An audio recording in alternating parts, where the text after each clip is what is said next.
ನೋಡಿ, ಪ್ರಮುಖವಾಗಿ ಮಳೆನೂರು ಮನು ಕೊಟ್ಟಿರುವಂಥ ಕಾಟವನ್ನು ನೆನೆದು ಸಂತ್ರಸ್ತೆ ಮಹಿಳೆ ಕಣ್ಣೀರನ್ನು ಹಾಕಿದ್ದಾಳೆ.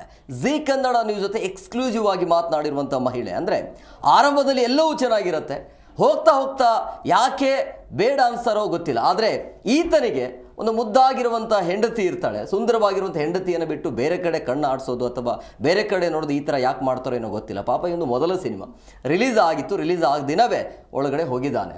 ಮತ್ತು ಅದರ ಜೊತೆಗೆ ಒಂದು ಆಡಿಯೋ ಸ್ಫೋಟ ಏನಾಗುತ್ತೆ, ಅದು ಸಂಚಲನ ಸೃಷ್ಟಿ ಆಗುತ್ತೆ.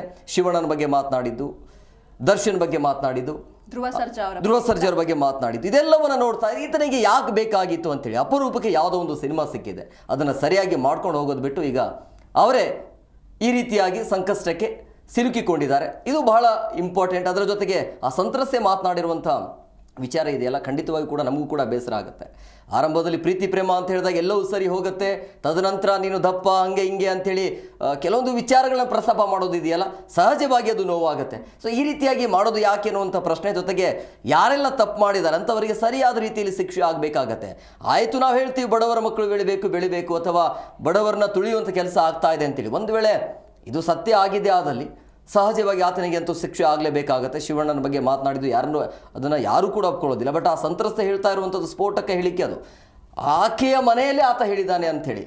ಸೊ ಹಂಗಾಗಿ ಇದೆಲ್ಲವನ್ನು ನೋಡ್ತಾ ಇದ್ರೆ ಇದೆಲ್ಲ ಆತನಿಗೆ ಬೇಕಿತ್ತ ಅಂಥೇಳಿ ಆರಂಭದಲ್ಲಿ ಈ ರೀತಿಯ ವಿಘ್ನ ಎದುರಾಗ್ತಾ ಇದೆ ಆತನಿಗೆ, ಮುಂದಿನ ಭವಿಷ್ಯ ನಮ್ಮ ಕಣ್ಮುಂದೆನೇ ಕಾಡ್ತಾ ಇದೆ. ಸೊ ಹಂಗಾಗಿ ಆ ವಿಚಾರವಾಗಿ ಜೀ ಕನ್ನಡ ಜೊತೆ ಎಕ್ಸ್ಕ್ಲೂಸಿವ್ ಆಗಿ ಆ ಮಹಿಳೆ ಮಾತನಾಡಿದ್ದಾರೆ. ಏನು ಮಾತನಾಡಿದ್ದಾರೆ ಕೇಳೋಣ ಬನ್ನಿ. ಒಬ್ಬರು ಸರಿ, ಈಗ ನಾನೇ ಒಂದು ಒಳ್ಳೆ ಮಾತಲ್ಲಿ ಬೇಡ ನೀನು ಅಂತ ಬಿಟ್ಟಾಕ್ಬಿಟ್ಟೆ. ಯಾಕೆಂದರೆ ಇದು ಸರಿ ಹೋಗಲ್ಲ, ಇದು ಸರಿ ಇಲ್ಲ. ಯಾಕೆಂದರೆ ಅವ್ನು ಅತ್ಯಾಚಾರ ಮಾಡಿ ತಾಳಿ ಕಟ್ಟಿದ್ದು ಅದು ನಾನು ಒಪ್ಕೊಳ್ಳಲಿಲ್ಲ. ಅದಾದಮೇಲೆ ನನಗೆ ಬೇಡ ಅಂತ ದೂರ ಇಟ್ಟಾಗ ಒಬ್ಬ ಮನುಷ್ಯನ, ಸರಿ ನೀನು ದೂರ ಹೋದಾಗ ಮತ್ತೆ ನೀನು ಬಂದು ದೌರ್ಜನ್ಯ ಮಾಡ್ತೀಯ ಲೈಂಗಿಕವಾಗಿ ಅಂದರೆ ಅದನ್ನು ಏನು ಅನ್ಬೇಕು? ಅದು ಕಾನೂನಿನ ಪ್ರಕಾರ ಅದು ಅತ್ಯಾಚಾರ ಅಂತೆ. ಸೊ ಹಾಗಾಗಿ ನಾನು ಆ ಪದ ಯೂಸ್ ಮಾಡಿದ್ದೀನಿ. ಪದೇ ಬೇಡ ಅಂತ ಬಿಟ್ಟೋದಾಗೆಲ್ಲ ಬಿಟ್ಟಾಗೆಲ್ಲ ಪದೇ ಬಂದು ನೀನು ಆ ಥರ ದೌರ್ಜನ್ಯ ಮಾಡ್ತೀಯ ಅಂದರೆ ಅದಕ್ಕೆ ಏನು ಅರ್ಥ ಹಂಗಾದ್ರೆ?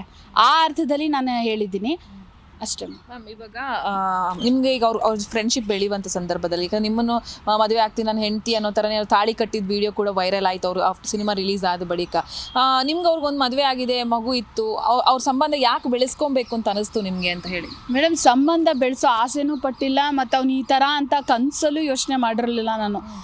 ಫಸ್ಟ್ ಮಾಡಿದ ಅತ್ಯಾಚಾರ, ಅದಾದಮೇಲೆ ನಾನೇ ಫುಲ್ ಶಾಕಲ್ಲಿದ್ದೆ. ಅವನು ಅಬ್ಸರ್ವ್ ಮಾಡ್ಕೊಂಡು ಬಂದಿದ್ದಾನೆ. ಏಕೆಂದರೆ 8 ವರ್ಷಗಳ ಜೊತೆಲಿದ್ದವ್ರು, ಅಂದರೆ ಈಗ 8 ವರ್ಷ, ಆಗ ಒಂದು 4 ವರ್ಷದ ಒಂದಷ್ಟು ಜರ್ನಿ ನೋಡಿದ್ದಾನೆ. ಮತ್ತು ರೀಲ್ಸ್ ಮಾಡೋಕ್ಕೆ ಅಂತಲೇ ನಮ್ಮ ಮನೆಗೆ ಅವ್ನ ಹೆಂಡ್ತಿನೂ ಬರ್ತಿದ್ಲು, ಅವನು ಬರ್ತಿದ್ದ, ನಾವು ಹುಡಿಕೊಂಡು ಬರ್ತಿದ್ದ ನಮ್ಮ ಮನೆಗೆ ಆ ರೀಲ್ಸ್ ಮಾಡೋದಕ್ಕೆ ಅಂತಲೇ ಬರ್ತಾಯಿದ್ರು. ಸೊ ಆ ಒಂದು ಸಂದರ್ಭದಲ್ಲಿ ನಾನು ಎಲ್ಲ ಅವನಿಗೆ ಗೊತ್ತಾಗಿರುತ್ತೆ. ಸೊ ಇವಳನ್ನ ಈ ಥರ ನಾನು ಯುಟಿಲೈಸ್ ಮಾಡಿಕೊಂಡ್ರೆ ಇದು ಪ್ರಾಬ್ಲಮ್ ಆಗಲ್ಲ. ಸೊ ನಾನು ಹೆಂಗೆ ಬೇಕಾದರೂ ಎಸ್ಕೇಪ್ ಆಗಿಬಿಡ್ಬೋದು, ಇವಳು ತಿರುಗಿ ನಿಲ್ಲಕ್ಕಾಗಲ್ಲ. ಬಿಕಾಸ್ ನನ್ನ ನೇಚರ್ ಅವನಿಗೆ ತುಂಬ ಚೆನ್ನಾಗಿ ಗೊತ್ತಿತ್ತು. ನಾನು ತುಂಬ ಅಂಜುತ್ತೀನಿ. ಈವನ್ ನನ್ನ ಸ್ಟೇಜ್ಗಳಲ್ಲಿ ನಾನು ಕ್ಯಾಮ್ರಾ ಕೊಟ್ರೂ ನಾನು ಹಿಂಗೆ ನಡಕ್ತೀನಿ, ಅದೆಲ್ಲ ಅಬ್ಸರ್ವ್ ಮಾಡಿದ್ದ ಅವನು. ಇವಳು ಹೋಗಿ ಮೀಡಿಯಾ ಮುಂದೆ ನಿಂತ್ಕೊಳ್ಳೋಕ್ಕೆ ಚಾನ್ಸೇ ಇಲ್ಲ.